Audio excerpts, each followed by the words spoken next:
Be okay now. Why don't we go ahead and get started? I think people are still joining, but they can continue to join as we go through all the intros. It's sort of like watching popcorn and trying to decide exactly how many kernels before you start moving on and get started. So I'll go ahead and get started. So welcome everybody. On behalf of the American Journal of Bioethics, welcome to our monthly webinar. I'm David Magnus, Editor-in-Chief of the journal. And today we are joined by Art Caplan, PhD, who is the Doctors William and Virginia Connolly Mitty Professor and founding head of the Division of Medical Ethics at NYU School of Medicine.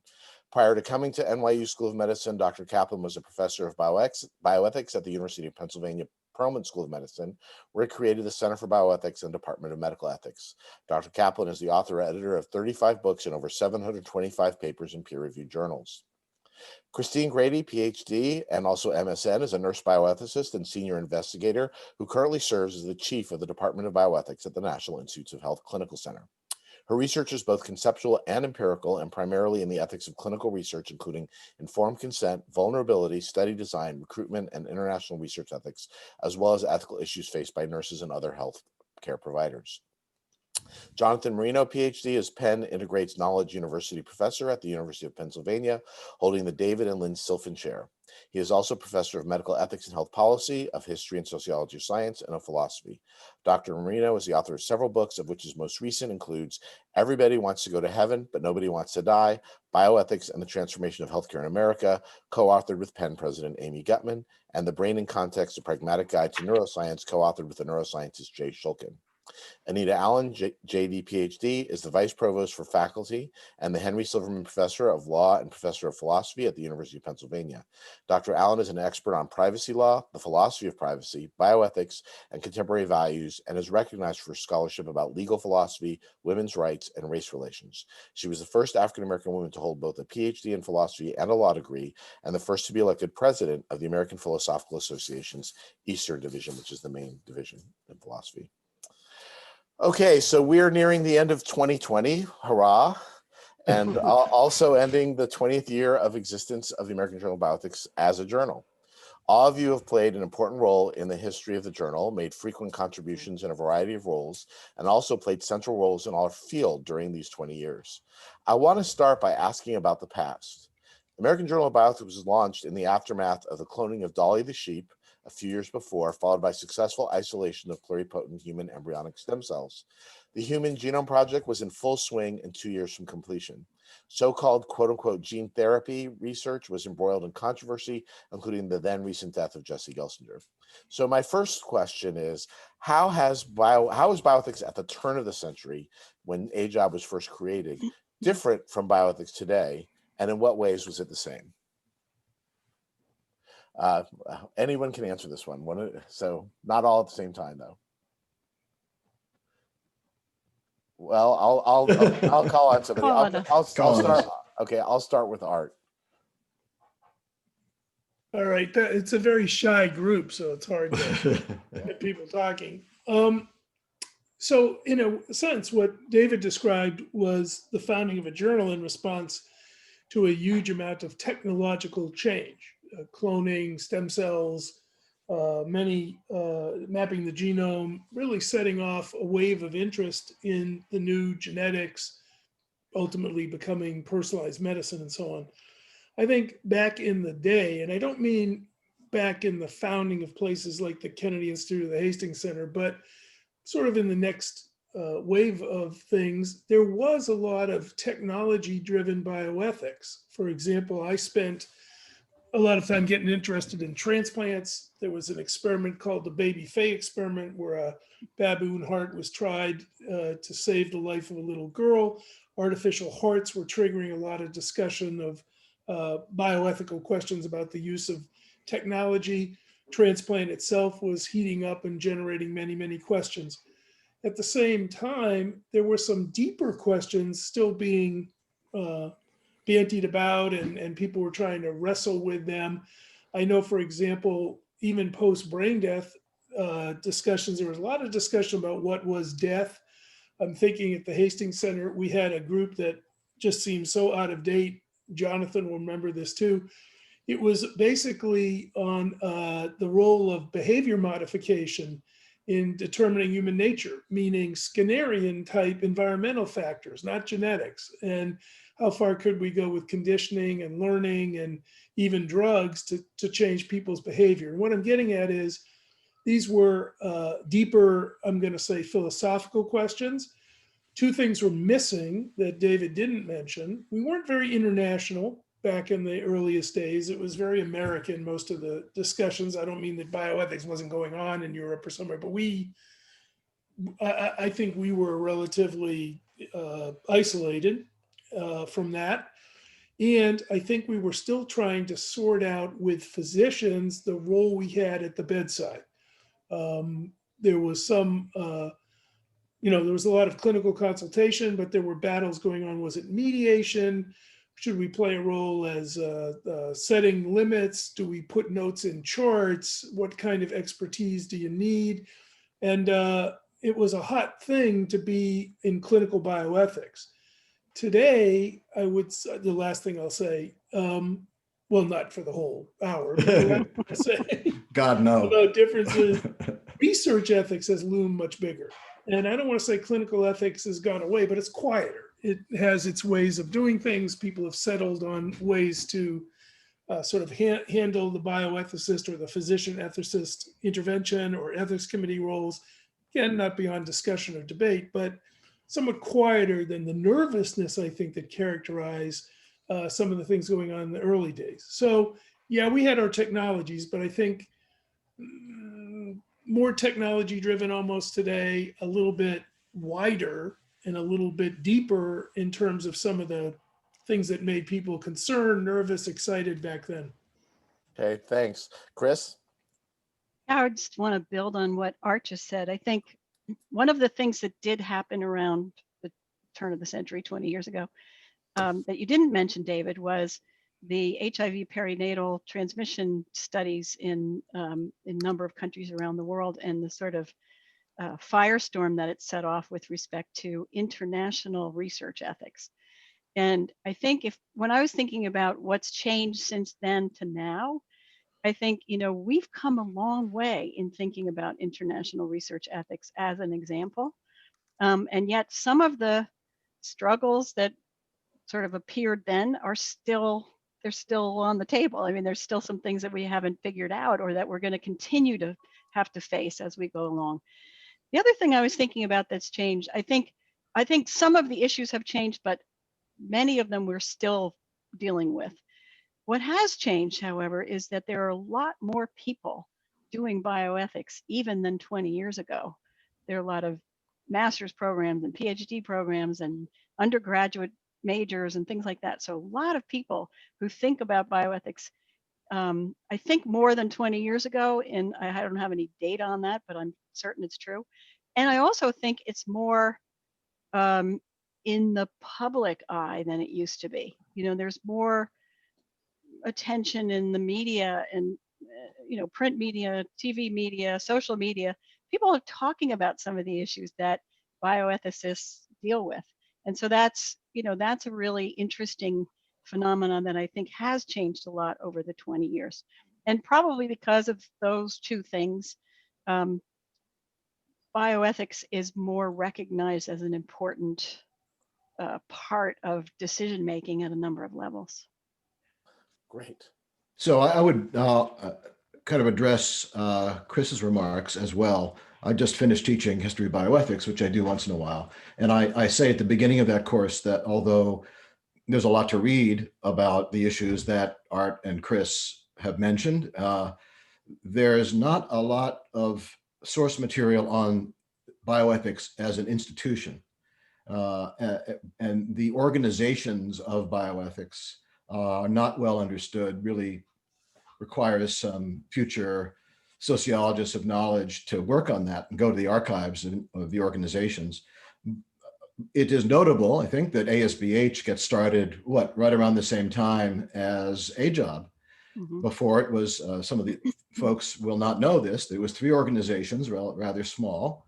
When the 3 organizations were brought together at ASBH, there's no question about the sense of community and the sense of professionalism, maybe not a good thing, by the way, that certainly came to the fore in the early 2000s. You had really the debate about who should be a clinical bioethicist. What Art mentioned, sort of, must that be an MD or could that be a PhD? That had been going on since the late 1980s, but it came to the fore again with the certification question, which was percolating since when I was president of the organization in whenever that was, 2004 or so. The other thing I would say about in remarking also about the fact that bioethics is so much a part of the culture now, much more than it was in 2000. We had the sense that cloning and stem cells was going to be something in 2000, but we didn't know what it would be. And then the fact that you had presidential candidates in debates having to have a position on reproductive cloning and on stem cells, embryonic stem cells, that was astonishing. And I think that George W. Bush's speech from the Crawford Ranch in August 9th, 2001, it was a remarkable event. And as you know, probably Leroy Walters and Dan Callahan and one or two others had been marched through the Oval Office in front of Bush and Karl Rove to talk about this issue. So I think that has had tremendous impact on the public face of bioethics for good or for ill. Anita? Oh, I should have raised my hand first because what I was going to say has already been said.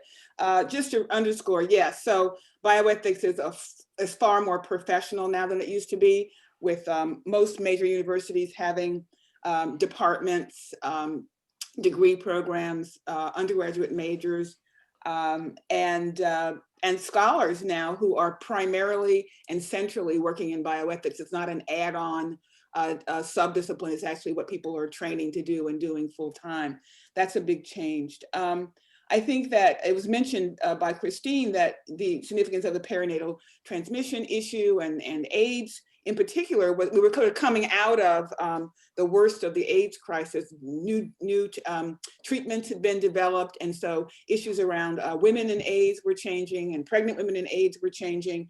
Moving on from there, the Genome Project was at a very important point. I had been asked in the early 1990s to be a member of the National Advisory Council of Human Genome Research, which is significant because there were not ethicists on that committee by and large. There was the LC subcommittee where all the social scientists and ethicists and philosophers were kind of sort of segregated. Then there was the main committee. Well, I was on the main committee, and it was tough because there was not at that time a good way to have a conversation between the basic scientists and the government workers and the academics who were humanists. So it was very difficult and very challenging time. Genetics in general meant that the whole privacy issue kind of exploded in the 1990s, both because of technologies of information management, but also because of the focus of the discipline itself on the significance of dignity, autonomy, decisional privacy, but also the more physical and informational privacies as well. And then issues like tissue repositories and tissue banking, all that were very important at the time, as well as cloning and stem cells in general. And yes, I think the international situation has changed. It's just much more international discipline. I know I've personally given talks about bioethics with bioethics colleagues in Israel and Japan and Taiwan and all over the place in Europe. So it's a very different world now than it was then. It was a very different world in 2000 than it was in 1990. But some of the continuing features of the discipline are interesting to focus on as well, which I think we'll be doing. But just one of them is that there's still this sort of it's still not the most ethnically diverse profession, nor the most gender diverse profession, although those kinds of diversities have definitely increased, with more focus therefore on health disparities and on the inclusion of underrepresented populations in research and scholarship. Thanks. I think it's especially interesting your point about the role of genetics, where it does seem like the scientists in LC genetics, rather than being separate as they were in the earlier days, have gotten more and more integrated, which I think that's a very apt comment about the way things have changed. So let me jump ahead. Oops, Art, go ahead. Just quick, one other interesting change everybody in the call will remember, we sort of were having a battle about the political role of bioethics. The Bush administration, when it was around, had set off some pretty deep divisions among bioethicists about how to interact with their brand of conservatism. And so, Leon Cass was running the Bioethics Commission. Many people were critical of some of their stances on fetal tissue use, stem cell use, enhancement, many topics. That is so different today because politics changed. A lot of the people who were, if you will, the conservatives of that era have been replaced by more Trumpian conservatives. And so we don't have the Bioethics Commission tension. It's not that Trump doesn't have bioethics positions, but it's very different. It feels very different. Bioethics was kind of divided a little bit and nervous about how would politics play in the profession. Some people like me were saying, well, we're kind of like economists. We take sides, we give advice. It's okay to be political. Others didn't like that and didn't want to do that. But now, today, in the current political climate, I don't know. It'll be interesting to see what happens with the Biden administration coming back. Will that revert? I don't know. Interesting. So I want to jump ahead to another question, and I'm going to go in reverse order this time. So Anita, you get to go first. What do you think, thinking back over the past 20 years, what were the missed opportunities for the field, the areas the field should have been attending to that we failed to adequately address? Wow. Well, we addressed a lot, I think, okay, so I think I mentioned a few minutes ago health disparities. I think a lot more could have been done about that, and the economics of health care. I mean, it's very surprising that we still don't have the assurances that everybody can get access to decent health care in this country, that we're still fighting about whether or not people have a right, as it were, to health care. And it seems to me that bioethicists could have spent less time on abortion and the right to die, and more time on the economics of health delivery and health disparities. Mental health, I think, there was a strong mental health trend in the 2000s to focus more on mental health issues, but we just didn't do nearly enough with either mental health, sort of classic mental health problems of bipolar disorder and schizophrenia, et cetera, or with the emerging addiction issues that are now so much plaguing us. I mean, we need to have perspectives on more developed perspectives on ideal approaches, both personal and institutional, to problems of addiction and how to cope with mental health. Other areas that I find interesting, some people don't at all, but I am very surprised that we have not done more about elective surgery. We've gone whole hog as a nation into cosmetic surgeries, cosmetic treatments, and I don't think there's been nearly enough ethical analysis of doctors spending our resources, patients spending their resources on getting rid of frown lines and wrinkles and soupy breasts, droopy breasts, droopy breasts, soupy, droopy.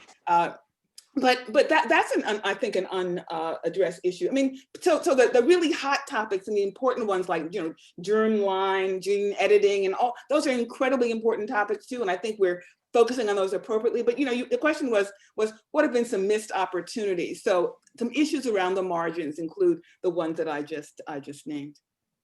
That's great, John. Public health. We missed that one big time. I mean, you can't express enough how we missed that. In 1979, the first time I participated in a bioethics course when I was at GW, we used a textbook, and it was quite typical at that time that the resource allocation chapter was toward the end of the book.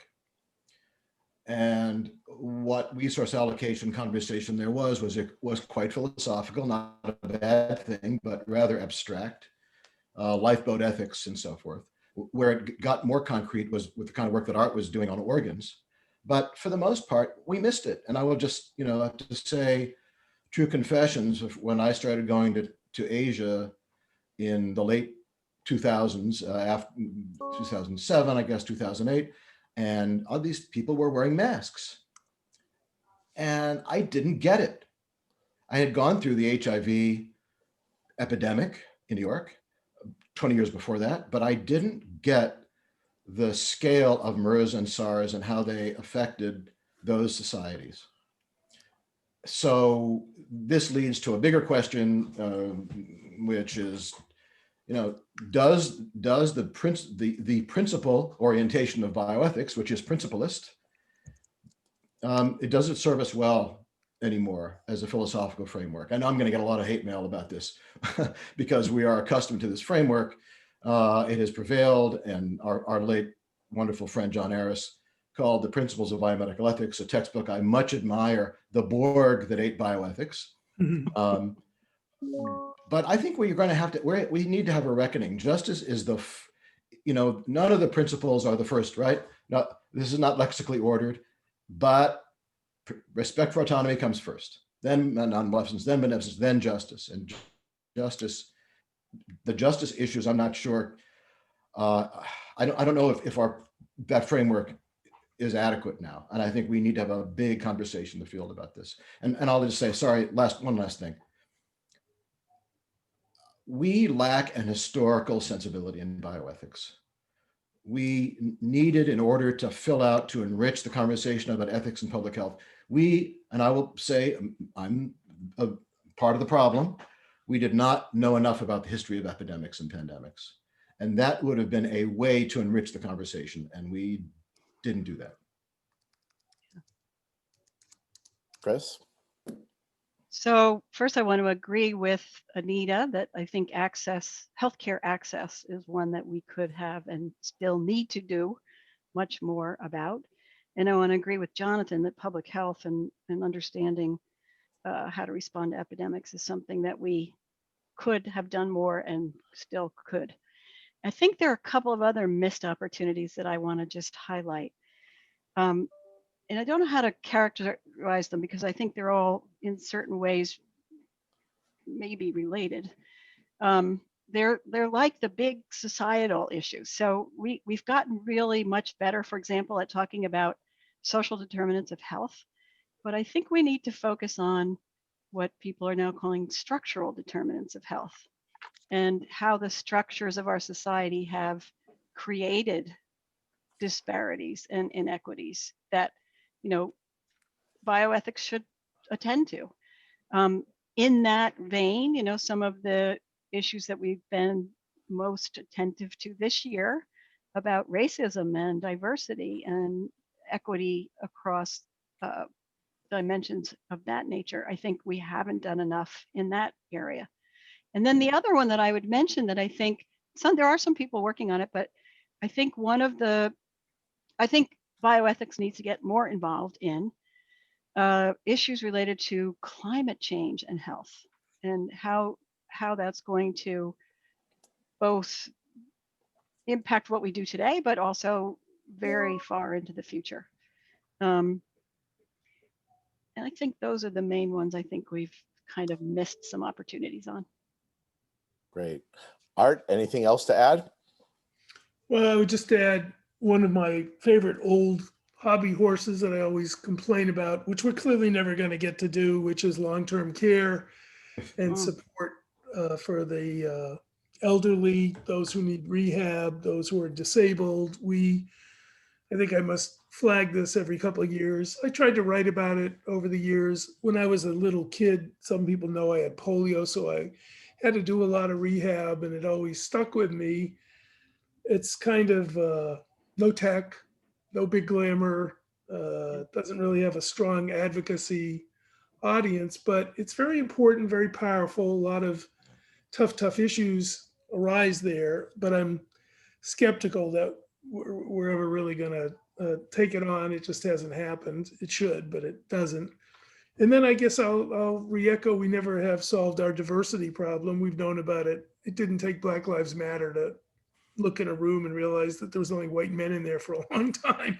And then there were white people for a long time, but we haven't solved it. And I don't think we're going to solve it. I see efforts underway, but until some money pours in, and until people can do the hiring, and until people can build the internships and pipelines, I don't really think that one's going to get solved either.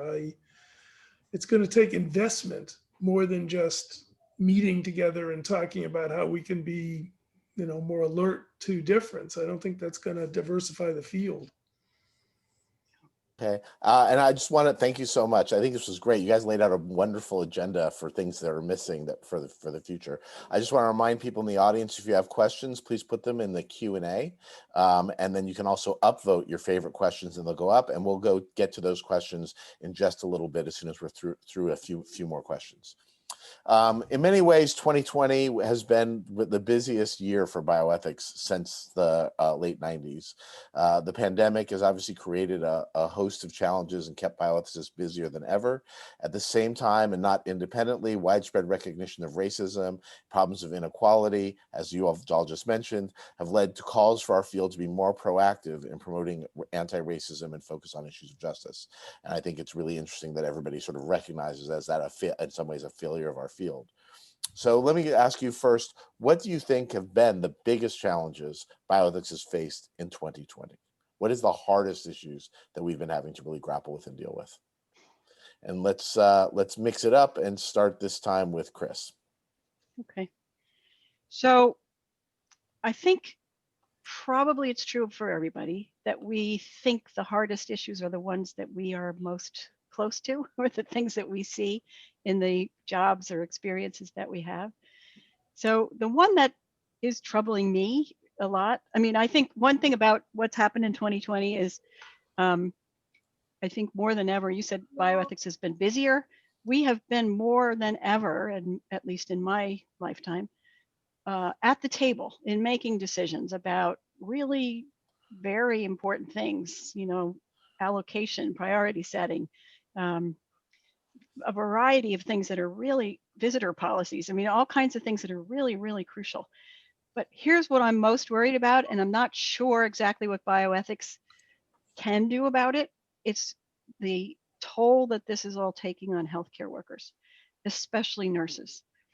And I think that we talk about the shortage of resources, the being shifted to a place where you don't feel comfortable, you can't take care of patients the way you think you ought to, the institutional support or lack thereof, the kinds of things that people are dealing with personally.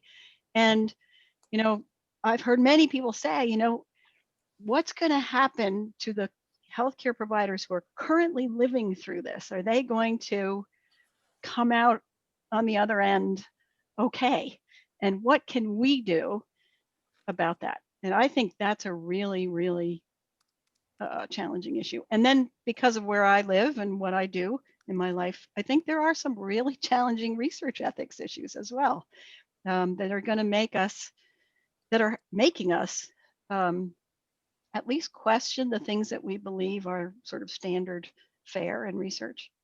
And I think that's going to need some work and attention. Okay. Art, you want to go next? Right.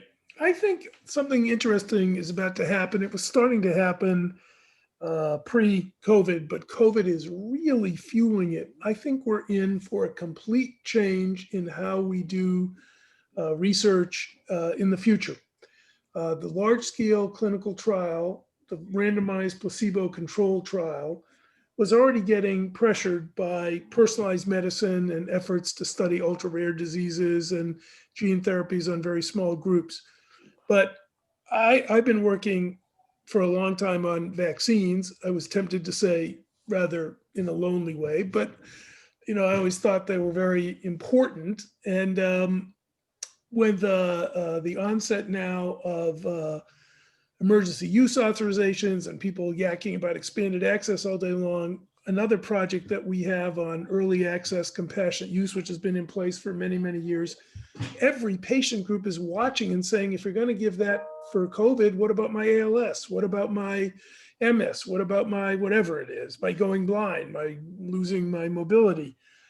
We are not going back to the old world of how research was designed, and it's going to need a lot of ethical thinking about real world evidence, incomplete evidence, limited evidence, patient input. I think that's the biggest emerging problem. I don't know if it's a 2020 problem, but it's the 2021, 2022. I can tell you every single patient group I talk to is watching with interest the COVID experience, the early approvals, and saying, I got an emergency too. You know what? My disease is killing me and I don't want to be in these big, large scale trials. And if it means less evidence, then so be it. Okay, great. Anita? So I think public trust in medical science has been the biggest challenge of 2020. And it's been shocking to me to see how easily a charismatic leader could undermine the ability of people to believe evidence-based science. Very, very, very challenging, and it's had many, many impacts. I also think that Jonathan mentioned earlier that he felt the four traditional principles of bioethics kind of played out, that we need more than, you know, benevolence, non-maleficence, justice, and so forth, and autonomy. I think he's absolutely right, because I think one of the biggest challenges for our public health right now is the overemphasis of individual autonomy as a value. I think that what the coronavirus episode has shown is that the American public has not been adequately educated to understand that accountability for public health has always been a deep-rooted American norm. You know, we go back to the smallpox and Jacobson versus Massachusetts. It's been a long-standing fact that we can be ordered by our government to get vaccinated. Even when there's a global pandemic, we can be ordered to get vaccinated. Yet we found so many people who were saying, I don't want to do that. I don't want to mask. I don't want to stay home. I don't want to give up the gym, the nail salon, the hair salon, the bar. I don't want to do any of that stuff. And why should I? Bioethicists, I think, moving forward, have a very important obligation for the field, as a field, to do a better job of incorporating values of accountability into accountability for health, accountability for one's own health, accountability for public health into our normal, regular way of thinking and talking about and teaching about public health. Because I think most people weren't prepared for the idea that they could be asked to do something and that they had an ethical obligation to actually do it. All this libertarianism and, you know, it's all about me and all this selfishness that's come to fore. Even someone like myself, who's a dedicated privacy advocate, can see that this was an occasion where my private decisions about my own body and my private information needed to be thought about differently, because my private information was needed to protect my coworkers. My private decisions had an adverse impact on other people. I had to wear a mask. I should stay at home. I should use the symptom checker on my phone app and cooperate. So that's one, I think, biggest challenge: a lack of confidence in science combined with lack of preparation for understanding that accountability for health is a norm and a value, and a good norm and a good value that we need to celebrate and regularly talk about. That's great. Thanks. John? I want to incorporate by reference everything that my friends have said. And I want to note that we do have a charismatic public health leader, namely Tony Fauci.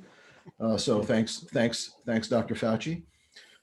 I love the cultural domain that Anita has opened up, and I want to actually move it over to perhaps an even more altitudinous geopolitical problem, which I think we need to face as bioethics has gone global, which is the evident deterioration of the liberal international order. It's what the political scientists call the norms and values and precedents and international agreements that have sustained peace, not as much as we would like by any means, at least not World War III, since the Second World War. And bioethics is part of this international system. It's part of it organizationally, it's part of it normatively. And as we just look at the problems with the response to WHO, the current, what's being called vaccine nationalism that we're worried about.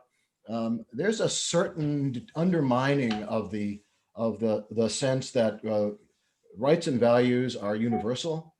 That is very worrisome. And I think we are going to have to come to terms with that in the next few years. It's not only, obviously, it's mainly a problem for the diplomats and organizations, international organizations, to make this work, but we have a voice. We have a stake in this problem. We have a stake in the notion that the values that have been honored more often in the breach, perhaps, by the US and other countries in the last 70 years, we have a stake in sustaining them. So John, this point that you've made, and it touches on things that have been discussed, whether it's talking about the problems of global warming or the issues of trying to figure out how to deal with public health measures, is really ultimately about power and politics and its relationship to bioethics. And John, you've written about that. So I'm going to start with you. What do you think the proper connection between bioethics and politics ought to be? How should we see the relationship between those two? Well, Art actually sort of opened this up a few minutes ago when he talked about the tension in the field between the sort of liberals and conservatives in the embryonic stem cell debate. In retrospect, wasn't that an elevated period in our political history? You know, when we could talk in these large terms about these profound questions of what counts as a human being or what counts as a person. And I mean, it's just sort of remarkable how far the public discourse has fallen.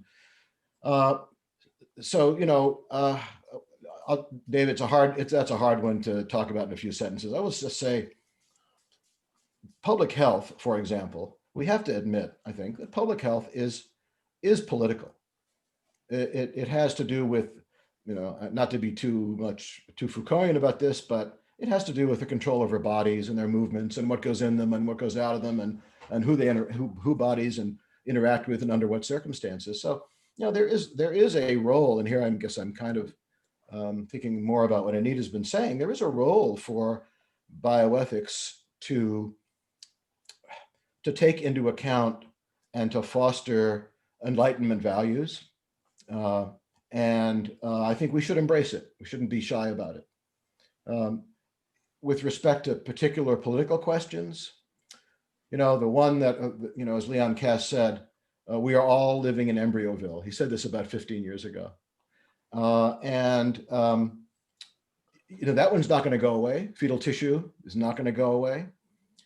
The role is, I think, to take the clearest, the best arguments we have, the best evidence we have. We have to be as tolerant of other points of view as we like to think, you know, they should be, those others should be. There's no easy way out of this, but there is a fundamental political dimension to the field, both with respect to specific issues like the ones I've mentioned, but also more generally about the way that for the last 400 or 500 years, at least the West has chosen to order society. Chris, do you want to say anything about that, or can you say anything about that, given your role at NIH? I could say things that I think. I want to say that, building on what Jonathan said, you know, in a way, everything is political. So there's a way we can't get away from politics. But as Jonathan said, you know, there are so many issues that bioethics deals with that are become political issues in the sort of not so good political way, and are part of what's dividing our society. You know, they become the issues that people are really divided about, or they are the issues that people are really divided about. So I think that puts an onus on us actually as bioethicists to be clear about what we opine about and what our justifications are, so that we don't just sound like another talking head, another political talking head. So I think that's really important, that we keep the politics separate in that way. And then the other thing that I've said in the past, and I really believe that, you know, some of the richness of bioethics to me is the the discussions that we have, the arguments that we have. We don't all agree on things, but we can talk to each other in ways that, you know, help us think better, each of us think better. And I think if we could, it'd be great to sort of model how you can disagree with people without being divisive, without being hateful, and, you know, listen to people, learn from people, but not use it as a way to divide. We can distinguish between being political and being politicized, Right. which I think of as a form of tribalism, which is our problem right now. Yeah. And then Art, looked like you had your hand raised. I did. First of all, I think Christine's a jerk. How dare she go on? You want to talk about it? Let's Art? be open and honest. Let's be transparent. Let's be transparent. Yeah, I think I agree. We can be models of discourse and somewhat try to also say, this is what I know about, this is what I don't know about, this is when I'm not sure, and that adds to public debate since there's a lot of sureness. But I wanted to go in a slightly different direction. I think something else has happened to the field, and it's influenced our ability to be political, and that is we have been captured pretty much by a group that maybe 25 years ago we were trying to get to go on a date with us, and that was medicine. So we have a lot of emphasis now on empirical work. We have a lot of emphasis on doing data collection. Sometimes I think we don't do it very well. We ought to leave it to people who do it better, or team up with them, but not pretend like we're social scientists. And I said that as someone who gets involved in surveys and does all that, but I try to do it more as a partner than as somebody who knows what's going on. But medicine loves the empirical, medicine loves facts, and we disarm ourselves when we don't have as much input from religion, philosophy, classics. Some of the big questions that Jonathan was talking about, we become more specialized as bioethicists, so narrower. We become more empirically oriented, a little less philosophical with a big P. And that's a different kind of response to the politics. I think if you just looked at who's in the field now, you could see the humanities side is weaker than it was decades ago, I believe. And the religion side is isolated and not even interacting much with bioethics, not gone, but it sort of stays within its boundaries. So spiritual questions, deep questions, I don't know, we don't see them as much. It's part of the reason I feel sometimes that minority participation isn't as what it might be, because we're hostile to some of the values, frameworks that some of our minorities, Hispanics, African Americans come from, meaning the church or the Catholic Church or the evangelical tradition or whatever. We're not perceived as welcoming, not just like we won't invite you, but that we don't do their scholarship or pay any attention. Anyway, the point being, we may be less well-armed to engage in some of the deep questions. If anything, COVID saved us because it forced us into public health, which forced us into some deep questions. But I think the trend has been specialized and empirical in many ways. And Anita, you get the last word.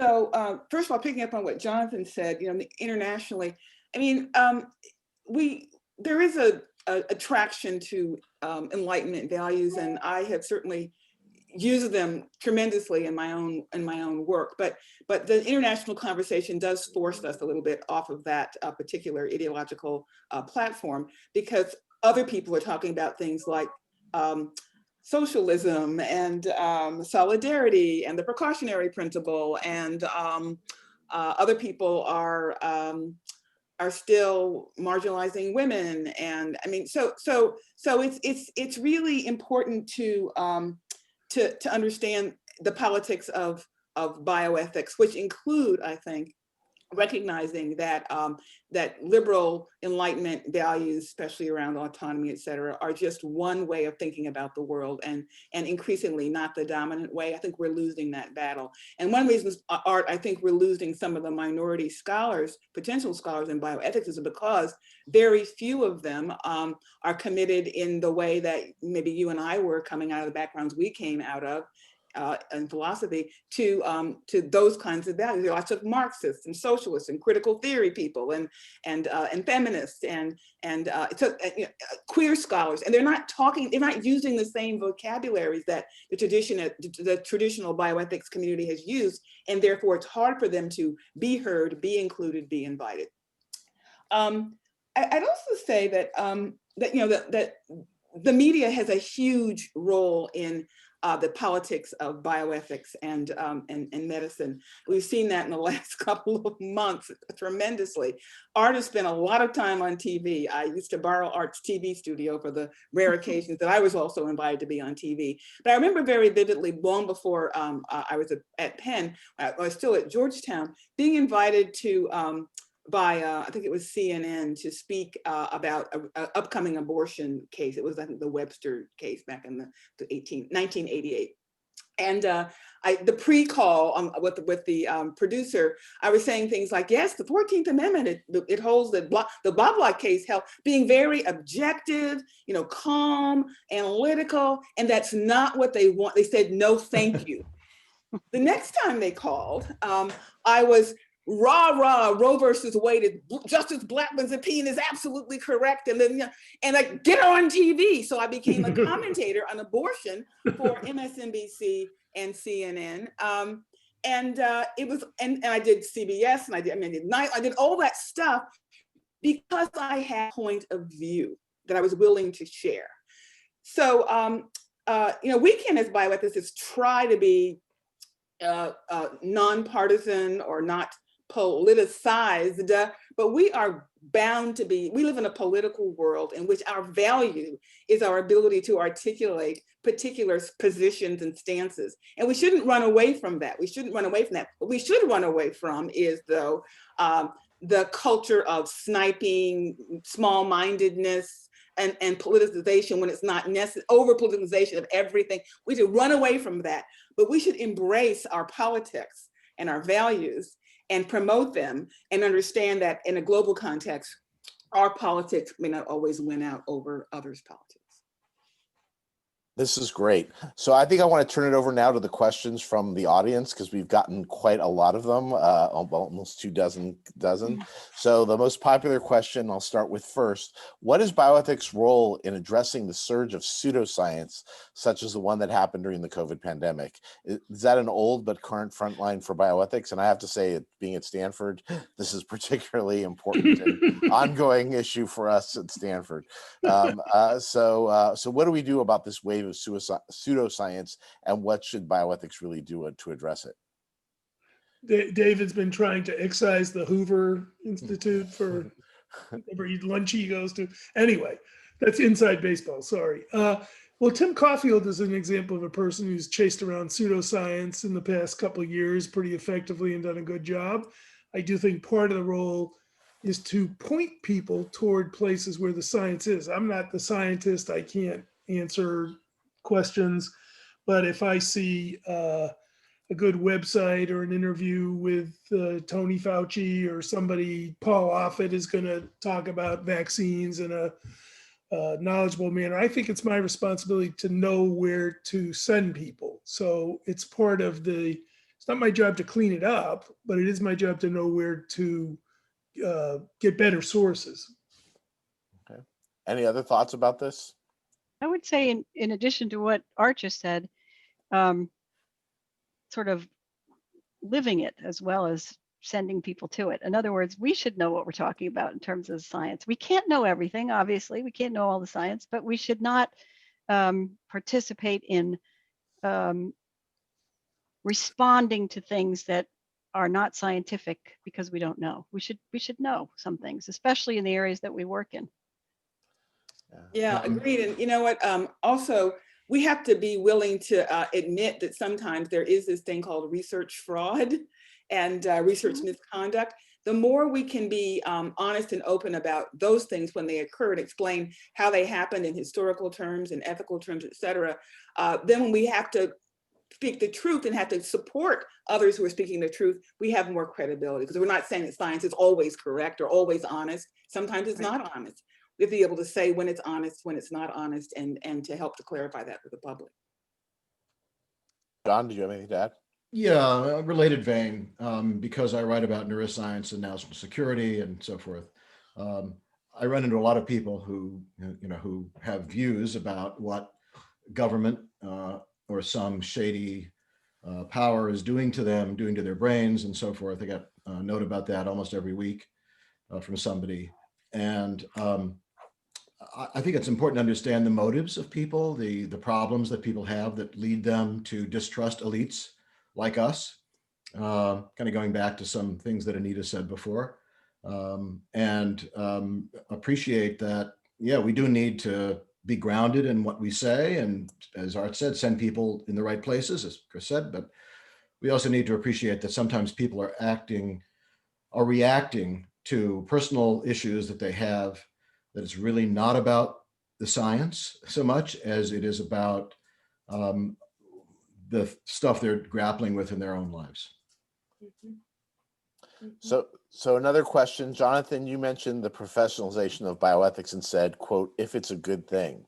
Can the panelists please speak to the pros and cons of the professionalization of bioethics? Well, I'll jump in. First of all, we're a field. I like to think of us as an interdisciplinary field, not a discipline.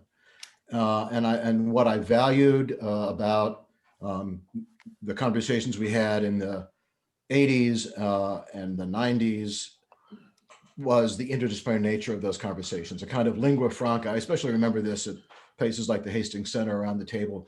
If you walked into the middle of a conversation in a research group, you really couldn't tell who was a physician, who was a philosopher, and so forth. And I think that was very valuable.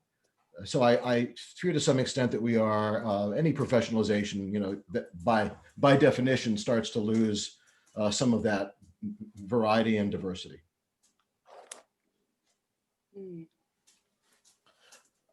I don't like it as much, but that's the old guard, because I was moaning about specialization and a little bit narrowing toward sort of standards that may be set partly by medicine, partly by people who need to do certain things to get paid. On the other hand, it's the maturation of bioethics. I don't think we're not going back. What we need to do is add in forums for what Jonathan's talking about. We don't have enough of the interdisciplinary, let's kick around the big ideas settings. But it's not that we have to go back to just that, but I think it would be nice to have more of those opportunities, either ASBH or sometimes in the journals. But that's what happens when you grow up. So I don't think we're going to go back.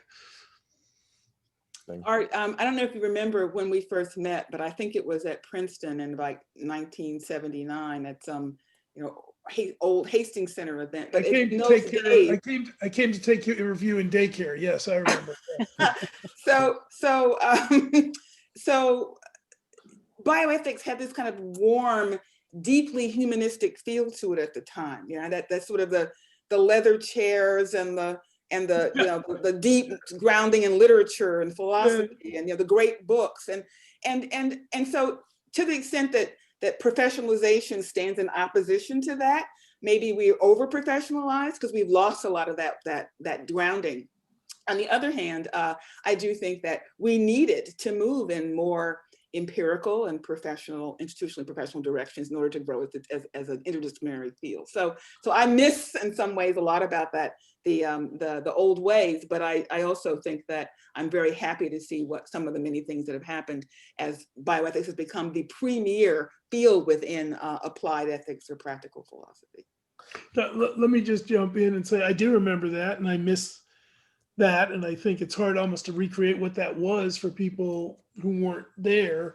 But at the same time, I am getting more and more irritated when somebody at my school says, well, I say to them, well, I have funding for this, that, and the other thing. And they say, well, it's not NIH funding and it just isn't that valuable. That's what I mean when I say we're dancing to somebody else's tune after a while. Yeah, I mean, so as vice provost for faculty for 7 years, I had the experience of watching bioethics faculty struggle because they, on the one hand, were being hired into bioethics, but yet their inability to get the exact same kind of NIH funding that was going to their MD colleagues was a problem for their getting promoted and tenured. So they were there, but not there. And so, yeah, those are very real problems. But, just to add to this, I think I agree with what people said about the interdisciplinary nature of the field and, the value of sitting around with interdisciplinary colleagues to figure out some hard problem. I don't think we have to lose that entirely. I do think the field has grown in terms of numbers, as I said earlier, and as Art said, it's growing up. There needs to be some sort of rules or standards or, professionalized sort of categories in order for us to really understand who's doing what.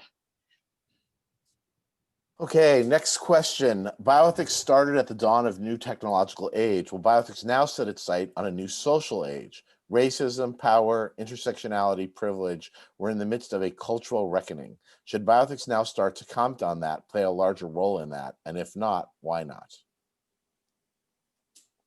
Who wants to go first? Well, it's partly what I was talking about the old culture wars that bioethics was in 20 years ago, and the legacy of Trump. We're certainly not going to avoid the outbreak of nationalism and to some extent, I'll call it Trumpism in Europe and other parts of the world in addition to the US, or you can call it Bannonism if you prefer. We're in the middle of it. We're caught up in it. It shapes our politics. By the way, it's not going away just because Joe Biden is president. It's a force. It's here. I think we do need to engage it, but at the same time, the world isn't going to turn to us for its resolution. We're just bioethicists. It's going to be politics and economics and many, many other sources of input that's going to guide that future. Very few people are going to, it's funny, Anita said she was a big commentator on abortion back in the day. Almost no bioethicists get asked about abortion today. It's become a culture war issue. It's very rare to see. And I wouldn't do it anymore. I wouldn't do it. Yeah. But I mean, it's become a politics issue or a pure power issue or count up the votes issue. No one really is interested in the violin problem.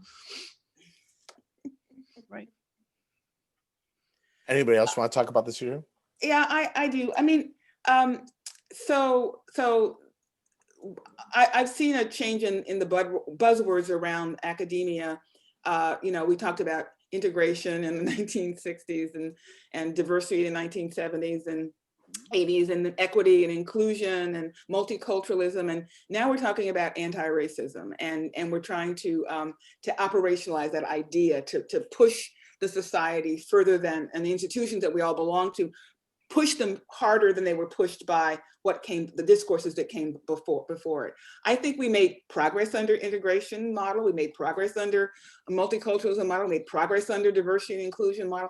We will make progress, I think, forward progress under the anti-racism model of addressing some of these concerns. And bioethicists need to be forces for good and not for evil. So I would encourage everybody in the field of bioethics to try to see if their own institutions are making changes. I was asked, I think it was today by AJOB, to write an editorial about race in medicine. I think that I was asked to do that because AJOB as an institution would like to do better by its readership on issues around race, which is a good thing. Yet we don't want to have every Black person in America or every brown person in America or every Asian person in America spending all their time trying to teach or educate or show. But I think that that this is the moment where all of us, whether we're at Stanford or Penn or the NIH or in Congress, need to be thinking about how we can achieve anti-racist goals.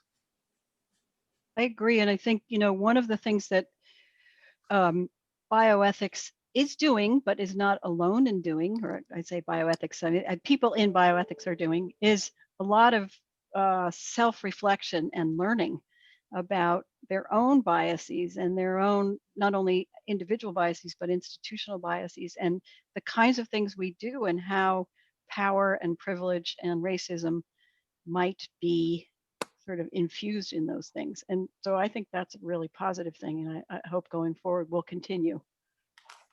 And I just want to build on one thing Anita said, just as to tout for the journal. We're actually going to have a new series where every issue is going to have an editorial addressing issues of racism.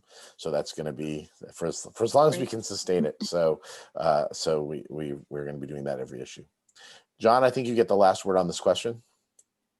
Well, we shouldn't be too hard on ourselves. Although I will say I too have looked again at my syllabi and who's included and who isn't and so forth. Yep.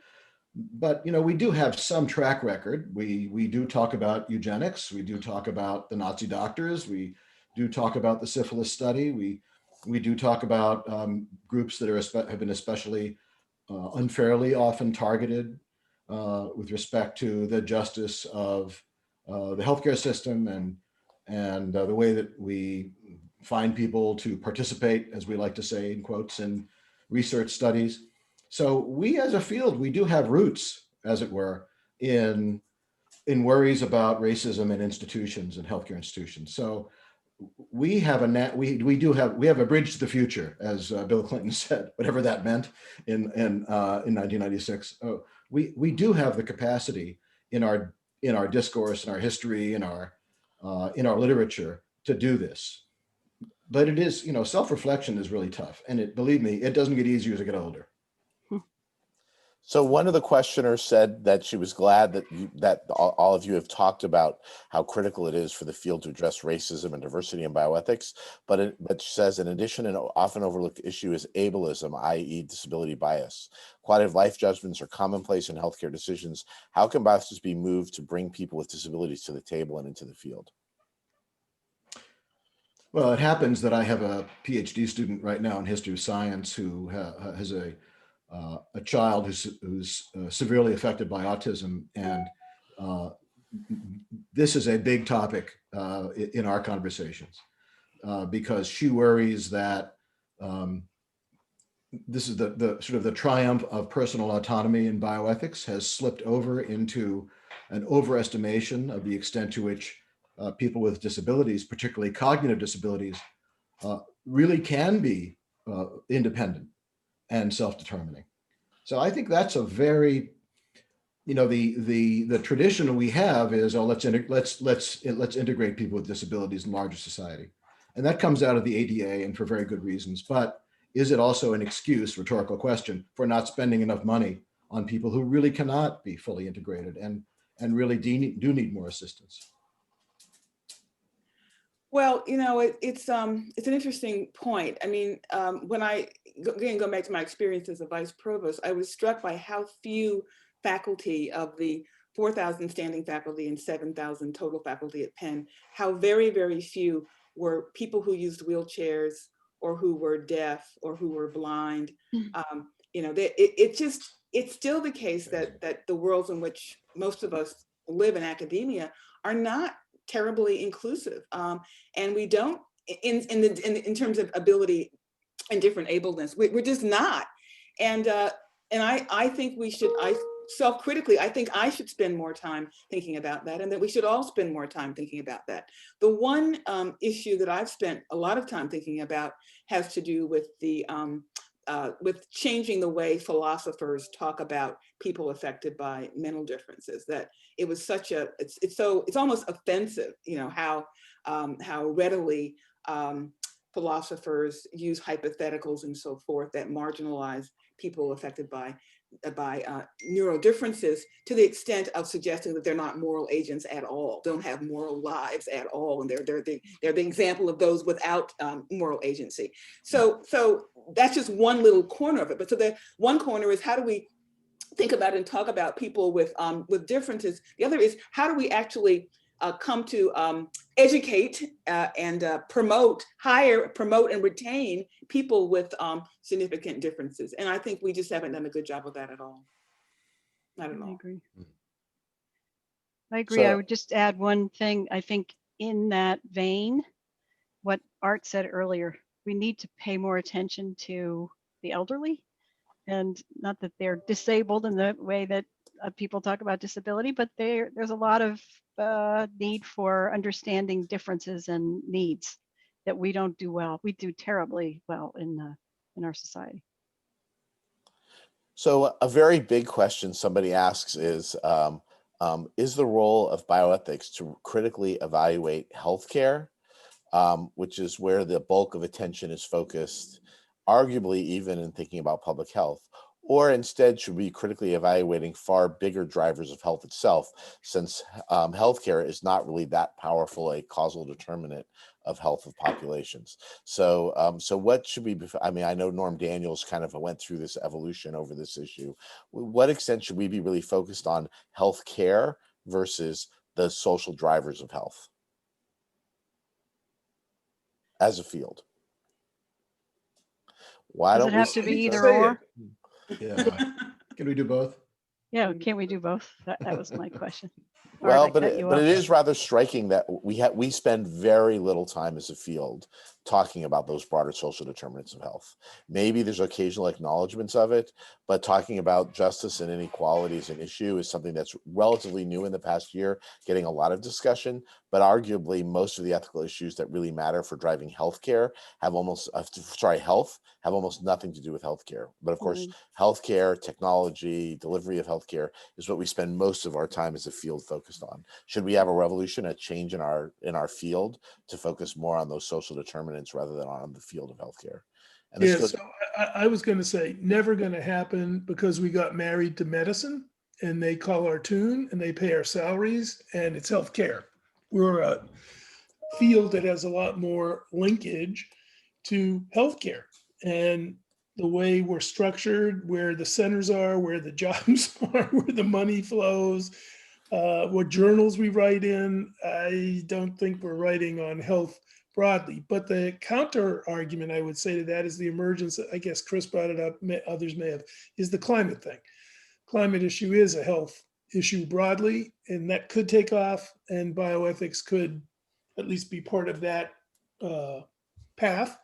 And it may. I mean, we have people certainly at NYU who are interested. Dale Jamieson is a friend of mine who does climate change and bioethics together, and that could happen. Even some of Jonathan's work in national security could sort of be interpreted that way as well, in terms of looking at biological threats and different war as a threat to health and civil unrest and those sorts of things. But generally speaking, boy, we begged for a long time for medicine to take us in, and they did. Hard to break that tie sociologically, I think. Although the extent to which we can show that some of these larger drivers are important for health, I think it keeps it in that domain. Well, take, for example, Art's work on vaccines. Now we're worried about whether there's going to be equitable access to vaccines for people who are subject to, in the structural inequalities, people of color, people who live in what we used to call the inner city. There is an opening here for worrying about, being more aware of the social determinants of health and health status. So I'm not quite as maybe pessimistic as Art is. I think your own work, the work that Jason Schwartz does. There are a few people, and Harold Schmidt, my colleague at Penn, who writes about, rather controversial about priority and based on racial identity in terms of access to healthcare in the pandemic. I think we have a way to do this. I mean, there are elements. I was going to say the other path that's not being taken that I always thought might take off is nutrition, food. It's an area that, there's a lot of work that could be done, and it's a big area, agriculture, food. We tended to get connected to it through GMOs and genetic engineering of plants and animals, but it's bigger than that. It's more than that. So that may be a road that could be taken. I just mean to come back and say, I think if I look at everybody's in the field's paycheck, most of them are coming out of health care. So food, climate, housing, education, culture. These are all very important things. And I think that, Art, you're right about the funding sources and how that drives a lot of where the research attention goes. But we could afford to tilt a little bit other directions, maybe by even thinking creatively about, are there novel sources of funding for work that focuses on these other kinds of issues? Maybe, for example, the NIH should shift some of its funding priorities. Okay, I think we're almost out of time. So one very last, very quick question that may be a fairly easy, quick thumbs up or down. Should bioethics remain a collection of disciplines or head toward a distinct profession with master's and PhD programs? Will one or the other help bioethics achieve its goals of more moral healthcare? So should we go further from being an interdisciplinary field to being a discipline with our own PhDs in the field? Thumbs up, thumbs down, and say briefly why. I'll start with Chris because she's shaking her head no. No, I actually think that the richness of bioethics comes from the interdisciplinary nature of it, and that we learn something from, those of us who are clinicians or philosophers learn something from the attorneys and the theologians and the political scientists that we would lose if we completely shift to a whatever bioethics model. Anita? Yeah, I tend to agree. Sorry. Go ahead, I tend to agree. I think it's odd. I think we're better off when we do things like have, oh, there's my dog. She came in. I think we're better off when we think a little bit more about certificates and almost less lofty things than PhDs, but more sort of mastery of a particular small bit. Bioethics, one thing happens when you grow up, you get a history and you get consensus, and there is stuff you could learn. We could certainly examine people on their bioethics knowledge and test them and do what PhD dissertations do and all that. But we know we're interdisciplinary. We know it takes multiple points of view to really solve these problems. And so I've become more of a fan of I'm going to call it the certificate approach. Research ethics, transplant ethics, know something about vaccine ethics, get a certificate in it. You need a credential if you want to get a job, wave that around a little bit. The market for the PhD in bioethics, I don't even know, I'm not sure what the employment prospects are. Anybody else? Anita, John, thoughts? I wouldn't be opposed to if someone creating a bioethics program. I think that experimenting more in that direction, and we're getting pretty close to there already, right, with the masters anyway. But I think experimenting with that would be interesting to see. I think that it might actually help with the diversity, inclusion, equity issues, because it's very, very risky for a person of color to be in a program where they're seen as on the margins of their discipline. So you're in a philosophy department, but you're studying bioethics. That puts you on the margin of the discipline. You're not doing epistemology or metaphysics or logic or philosophy of science or philosophy of mind, philosophy of language. You're in the margins. And so your job prospects in philosophy become very truncated. Maybe if we had a full-fledged discipline of bioethics, which was separate from the other disciplines, and there were more jobs in that area, people would be able to more comfortably risk getting advanced training and then doing work in those areas. Just a Anita, thought. I don't have a strong feeling about it. I had a question for you, Anita. I always thought that one place the bioethics PhD might emerge is in law, but law doesn't have PhDs. It's sort of. Well, we do have the SJD, which is a doctoral degree, but it's almost exclusively sought after by Asian and European and Middle Eastern scholars who want an additional credential to add to their law degree in their own country. And I've had several SJD doctoral students, mostly from, I've had 2 or 3 from Taiwan, at least 1 from Canada, and 1 or 2, I think 1 from Israel, 1 from Europe. But it's not, and some of them actually did do bioethics as their subject matter, but it's not quite the same because the degree has almost no value in the United States. It's an American degree that helps foreigners with their career development and promotions. John, I think you get the last word on this. If we can preserve the richness of the conversation, and intensify the diversity, as Anita was saying, that's a good thing. But it's amazing what a a lasting power the medieval pantheon of disciplines has had, whether we like it or not. And some of us are old enough to remember these experimental PhDs in the 60s and 70s, the History of Consciousness program, for example, that I thought about going to for a while in the 1970s. And they just know, maybe it's because of the conservatism of the academic world, they didn't go anywhere. I think it still exists, actually. So I'll apologize to anybody out there who's got one, who's in that program. But I mean, it's less important, I suppose. I guess I'm moved a little bit by what Anita's been saying. It's less important what the language is than what the richness of the languages is.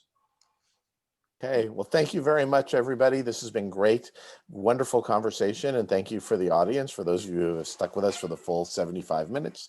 So with that, I think we're going to bring this to a close. Thank you very much. Thank you, David. David.